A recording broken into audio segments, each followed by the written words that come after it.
이어서 두 번째 요구사항 개발이에요. 자, 요구사항 분석이 아니라 왜 요구사항 개발일까요? 요구사항이라고 하는 것은 비전문가인 고객에게 우리가 유의미한 것을 뽑아내야 돼요. 그래서 얘네를 뽑아내는 기술이다. 그래서 요구공학이라고 이야기한다 보시면 되겠고요. 쉽게 요구공학의 목적은 소프트웨어를 이해관계자 사이에서, 즉 고객님한테 아주 적정한 기능을 제공하는 것을 만들기 위한 거다라고 보시면 돼요. 그래서 가장 큰 거는 오류의 누락 방지, 상호 이해, 오류 등 제거, 그래서 경제성을 제공하는 것을 의미합니다.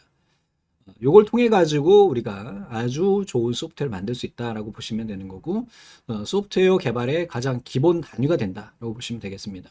그리고 여기에 보시면 이제 베이스 라인이라고 하는 게 있는데, 이 기준선은 뭘 의미하는 거냐면은 고객이 원하는 기본적인 요구 사항들을 우리가 개발자랑 이해관계자가 만나서 그 선을 정하는 거야.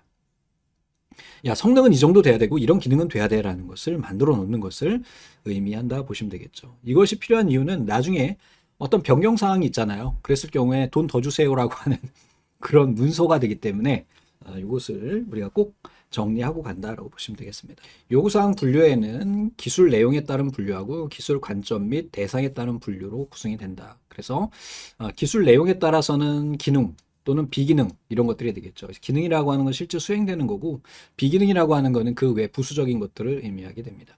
기술 관점에서는 시스템 요구사항이나 사용자 요구사항이 필요하게 된다라고 보시면 되겠고요. 자, 요구사항을 잘 관리하려면 어떻게 될까요? 얘네를 잘 분류해줘야 되겠지? 그래서 요구사항을 분류하는 이유는 바로 뭐다? 요구사항을 정확하게 구성하기 위해서다. 그래서 기능 요구사항과 비기능 요구사항을 구분하고 우선순위 여부를 결정을 한다. 라고 보시면 되겠습니다. 요구사항이 하나 이상의 고수준 요구사항으로부터 유도된 것인지 확인해야 돼요. 자, 요구사항이 그냥 두루뭉실하게 이야기하잖아요. 그러면 이게 고객이 원하는 것이 저 상위에 있는 저 기능이 구현돼야만이 얘가 되는.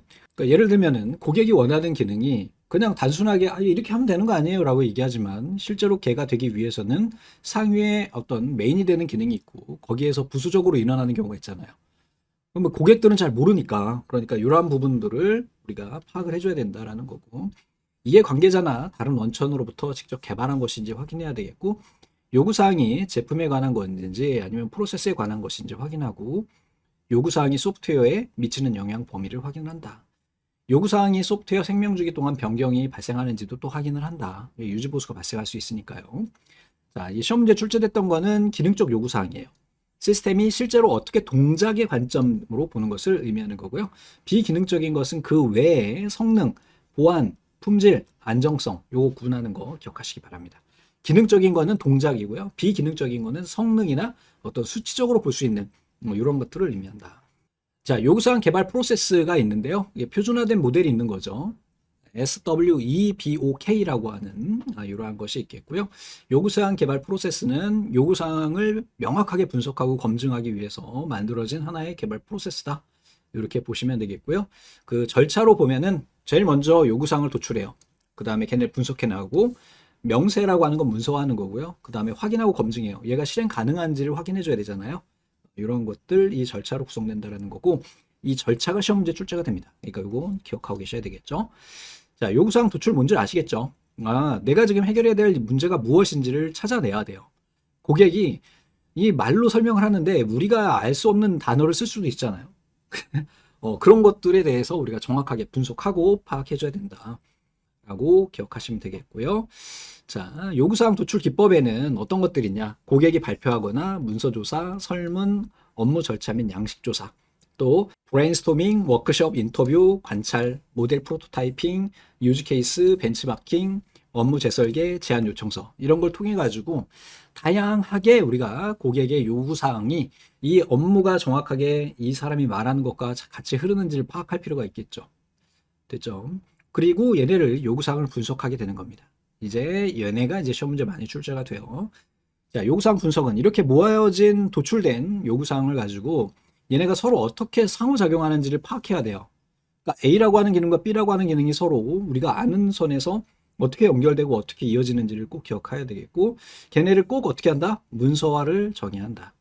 도출된 요구사항을 분석해서 소프트웨어 개발 범위를 파악하고 돈이 얼마나 들지에 대한 것을 정한다. 그리고 얘네가 정상적으로 우리가 구현할 수 있는 기능인지 없는지도 알아야 돼요. 고객은 아 이거 당연히 되는 거 아니야? 라고 생각할 수 있지만 아 이거 구현 안 돼요! 이렇게 얘기할 수 있는 것을 의미한다. 조립이 확 달아나지? 자, 소프트웨어 범위 이런 거 파악해줘야 되겠죠. 자, 요구사항을 위한 분석 기법은 어떤 것이 있느냐? 사용자 의견 청취, 인터뷰, 사용 중인 각종 문서, 관찰 모델, 위 앞에서 봤죠? 설문조사 이런 걸 통해 가지고 우리가 찾아낼 수 있다는 것이고, 요구사항 분석이 어려운 이유 한번 읽어보십시오. 어려운 내용 아니니까요. 자, 그리고 요구사항 분석 시 수행 단계는 문제를 인식하고 평가, 종합, 검토, 분석한다. 그다음에 요구사항 명세는 실제로 문서화하는 것을 의미하는 겁니다. 그래서 여기에서는 시스템을 정의하고요. 각각의 시스템 요구사항, 그 다음에 소프트웨어 요구사항을 작성을 하게 되겠고요. 체계적인 검토와 평가, 승인될 수 있도록 문서로 만드는 것을 우리가 요구사항 명세라고 한다. 스페시피케이션이라고 하는 게 결국은 명세서가 되는 거잖아요. 고객에게 합당하게 이야기를 해줘야 되잖아요. 야, 이런 기능, 이런 기능, 이런 기능이 필요하신 거죠? 그리고 이 기능을 구현하는 데는 한 달 걸리고요. 여기에 개발자가 고급 기술자가 3명이고요. 그 다음에 중급이 1명, 그 다음에 시다바리가 1명 이렇게 해서 총 6명이 들어가고요. 개발 비용은 1억입니다. 이렇게 이야기할 수 있어야 되니까요. 이렇게 명세화를 해서 고객과 같이 이야기를 해줘야 되겠죠. 자, 요구사항 명세 기법에는 정형 명세가 있고요. 비정형 명세가 있어요. 정형화되어 있다는 얘기죠. 그래서 얘는 수학적인 기반, 모델 기반이 있고요. 여기에선 Z와 VDM 이런 아이들이 있다. 이것만 우선 기억하시면 되겠고요. 자, 장점은요. 시스템 요구 특성을 정확하고 간결하게 표현할 수 있어요. 정형화되어 있으니까. 근데 대신에 사용자에게 낮은 이해도가 있을 수 있겠죠. 왜? 우리만 아는 표니까.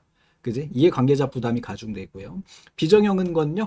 상태, 기능, 객체 중심의 명세 기법이에요. 자연어 기법으로 그냥 자연스럽게 고객이 이해할 수 있도록 해주는 거고, 여기에서 우리가 사용되는 아이는 뭘 기억하시면 되냐면 decision table을 기억하시면 됩니다. 결정 테이블이라고도 이야기를 해요. 또 앞에서 잠깐 봤던 SATT 이러한 툴들을 쓴다. 또 use case 이런 것들을 쓴다라는 거죠. use case가 뭐예요? 사용 사례. 사용자가 어떻게 움직이는지에 대한 것을 명시하는 거다. 이렇게 보시면 되겠습니다. 자, 요구사항 확인, 요구사항 관리 이런 것들 보시면 되겠고요. 요구사항은 당연히 관리를 계속 해줘야 되겠죠. 그러니까 요구사항 관리 도구가 필요한 이유는 당연히 뭐예요? 요구사항을 관리하는 프로세스의 효율성을 제고하는 데 필요하고요. 빠지거나 중복된 요구사항을 쉽게 관리할 수가 있겠고, 사용자의 요구사항 변경으로 인해서 비용의 편익, 즉 비용 대비 만족감을 분석하기가 쉽고요. 변경이 시작된 부분을 추적하기 쉬워요. 그지? 분석을 쭉 해놓고 문서화 해놔야지. 고객님, 처음에는 A로 해달라고 하다가 왜 갑자기 A2예요? 그럼 우리가 돈을 더 받아야 되잖아요? 이거 하기 위한 거다라고 보시면 됩니다. 자, 마지막으로 요구사항 할당이에요. 요구사항을 만족시키기 위한 아키텍처의 구성 요소를 식별하는 활동으로 각각의 우리가 요구하는 이 기능들이 이 전체 시스템에 어떤 식으로 구성되어 있고 어떻게 작용하는지를 우리가 확인하도록 하는 절차가 요구사항 할당 부분이다 라고 봐주시면 되겠습니다. 자, 잠시 후에 이어가지고 좀 중요한 요구사항 확인 기법하고 FTR 쪽을 보도록 하겠습니다.